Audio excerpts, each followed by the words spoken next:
আজ তোমাদের সাথে খুব সহজে একদম অনুষ্ঠান বাড়ির মতো এঁচোড় চিংড়ির রেসিপি শেয়ার করছি, যেটা দুর্দান্ত টেস্টি হয়। তাহলে চলো বানানো শুরু করি। তো প্রথমে একটা ভাজা মশলা তৈরি করব। তার জন্য ধনে, জিরে, গোটা গরম মশলা, শুকনো লঙ্কাকে হালকা করে ড্রাই রোস্ট করে গুঁড়ো করে নেব। এবার এখানে আমি এঁচোড়টাকে হলুদ জলে একটু ভিজিয়ে রেখেছিলাম, তারপর প্রেসার কুকারের মধ্যে একটু নুন দিয়ে সেদ্ধ করে নেব। তারপর কড়াইতে তেল গরম করে আলুটাকে ভেজে তুলে নিয়ে ওই তেলের মধ্যে এঁচোড়টাকেও ভেজে তুলে নেব।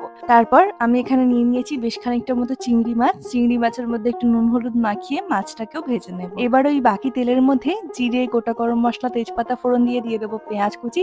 পেঁয়াজটা হালকা ভাজা হয়ে গেলে দিয়ে দেবো এর মধ্যে আদা রসুনের পেস্ট, স্বাদ মতো নুন, একটু হলুদ গুঁড়ো, লঙ্কার গুঁড়ো, ধনে গুঁড়ো, রঙের জন্য কাশ্মীরি লঙ্কার গুঁড়ো আর সামান্য একটু জল দিয়ে মশলাটাকে ভালো করে কষিয়ে নেব। তারপর দিয়ে দেবো এর মধ্যে কয়েকটা কাঁচা লঙ্কা আর একটু টমেটো কুচি। এবার মশলা থেকে তেল ছেড়ে এলে ভেজে রাখা আলু আর এঁচোড়টাকে দিয়ে আবারও কষিয়ে নিয়ে দিয়ে দেবো পরিমাণ মতো জল, সামান্য একটু চিনি আর ভেজে রাখা চিংড়ি মাছগুলো। এবার চাপা দিয়ে কিছুক্ষণ